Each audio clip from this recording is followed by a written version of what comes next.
Hello world! In today's video, we'll be giving some cool bat powers to our project by using this HC-SR04 ultrasonic sensor. Now bats send out sound waves using either their mouth or nose, and when the sound hits an object, which could possibly be their next Happy Meal, the waves are reflected back towards the bat, and this reflected sound is obviously known as echo. And this process, which is rightly called echolocation, helps the bat in identifying an object. Thus, by using HC-SR04 sensor, we are going to use sound, or more appropriately ultrasound, as a means to detect, say, obstacles or objects in our project. Now, ultrasound is nothing but the sound waves with a frequency of 20 kHz and higher, and these aren't audible to the human ear.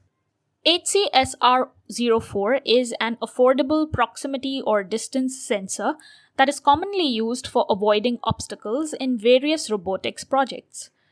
At its core, the sensor contains two ultrasound transducers. These transducers work on the principle of something called as piezoelectric effect.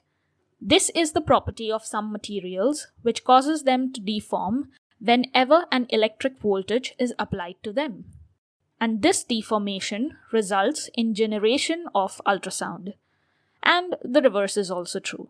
That is, on receiving an ultrasonic pulse, the material deforms and generates an electric signal which can then be detected.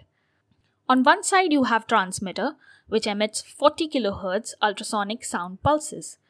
These waves bounce back from an object in their path, and this echo is received by the receiver. The time it takes for the sound to travel to the object and back from it is used to determine the distance from that object. Now, the speed of the sound is a known value, and it is usually 343 meters per second in dry air at 20 degrees Celsius. But note that the speed of sound varies depending on the temperature and humidity levels. Thus, we should take these into account during our calculations. So let's take a look at the working of the sensor and its pinout. VCC is power supply, and it should be connected to 5 volts. Ground is obviously connected to ground. And the process starts when a pulse of 10 microseconds duration is applied to the trigger pin. Due to this, the transmitter generates a sonic burst of 8 ultrasonic pulses at 40 kHz. This 8-pulse pattern is unique for this device. Thus, it allows the receiver to differentiate the transmitted pattern from the ambient noise. These pulses travel through the air away from the transmitter, and at the same time, the echo pin goes high. If none of the pulses are reflected back, say due to an absence of an obstacle, then the echo signal will time out after 38 milliseconds. When there is an obstacle, then the echo pin goes low the moment the reflected signal is received. Thus, the width of the pulse varies between 150 microseconds to 25 milliseconds, and it is used to calculate the distance from the obstacle. And distance is given by the high school formula of distance is equal to speed into time. And since the pulse width constitutes the total time it took for the signal to be sent and received, so obviously we divide it by 2 for our one-way calculation. So that's all you need to know about the working of the sensor. Now let's see how we have plugged it into our MSP430 microcontroller. I have used the capture mode of the timer for this project, and if you're not aware about this mode, then do check the description below, where I have provided the link to a video which covers the concepts related to the capture mode of the MSP430 timer. So let's see the hardware connections first. Battery and external power supply module are used to power up the ultrasonic sensor, and all the grounds are connected together on the breadboard. Pin P2.1 of MSP430 is connected to the trigger pin of the sensor. P1.1 of MSP430 is used in capture mode, which is the special function for this pin, and it is connected to the echo pin of the sensor via a 1.5 kilo ohms resistor. This resistor will protect the MSP430 from 5-volt powered sensor. As we are using the launchpad board with the USB cable, the 3.3 volts for MSP430 is provided by the board itself. I have used P1.0 based red LED on launchpad and this one lights up whenever there is an object in a specified range. In case of absence of any obstacle, it remains off.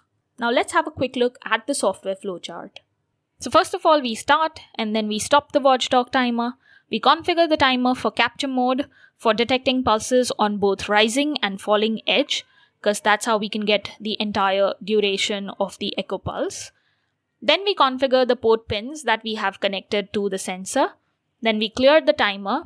Afterwards, we start the process by sending the 10 microseconds trigger pulse from P2.1. Simultaneously, the echo pulse goes high, thus the timer interrupt gets triggered on rising edge of the echo pulse. Now in the ISR, we copy the value of HC-SR04 register in a variable called start pulse. After reflection of ultrasound from an object, the echo pulse goes low, and due to this falling edge, again the timer ISR is invoked, and this time around the value of CCR0 is copied in a variable called end pulse. The difference between the end and start pulse gives us the duration or time of echo pulse, and this value is stored in another variable called delta. Distance is calculated using speed into time by 2 formula, as we had seen earlier. And if the distance is between 2 centimeters and 10 centimeters, then red LED is turned on. If not, then it is kept off. Then we wait for 500 milliseconds before beginning the next measurement. Again, the timer is cleared and the whole process is obviously repeated. Now let's see the project in action.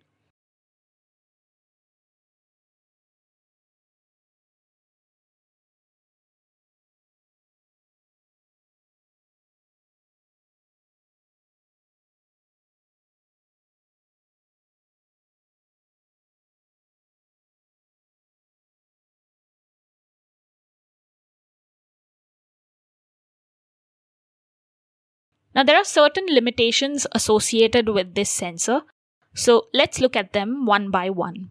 If the distance between the sensor and the object is more than 400 centimeters or 13 feet, then the object won't be detected. It doesn't detect anything beyond that distance. If the object has its reflective surface at a shallow angle, then the sound won't be reflected back towards the sensor. Again, in this case, the object will not be detected. If the object is too small in size, then it won't be able to reflect the ultrasound. Now, according to the datasheet, the surface of the object to be detected should have an area of at least 0.5 square meters. Finally, some objects absorb the transmitted signal, such as soft or irregular surfaces. Thus, they also cannot be detected by this sensor. So you can use this sensor for your project, keeping all these constraints in mind. I'll cover more projects using this sensor in some of the future videos. Check the description below for accessing the code and circuit-related details. So that's it for today. Do drop a like if you found this video useful, share it, and subscribe to the channel for more content related to embedded systems. And as usual, I'll see you next time. Bye world!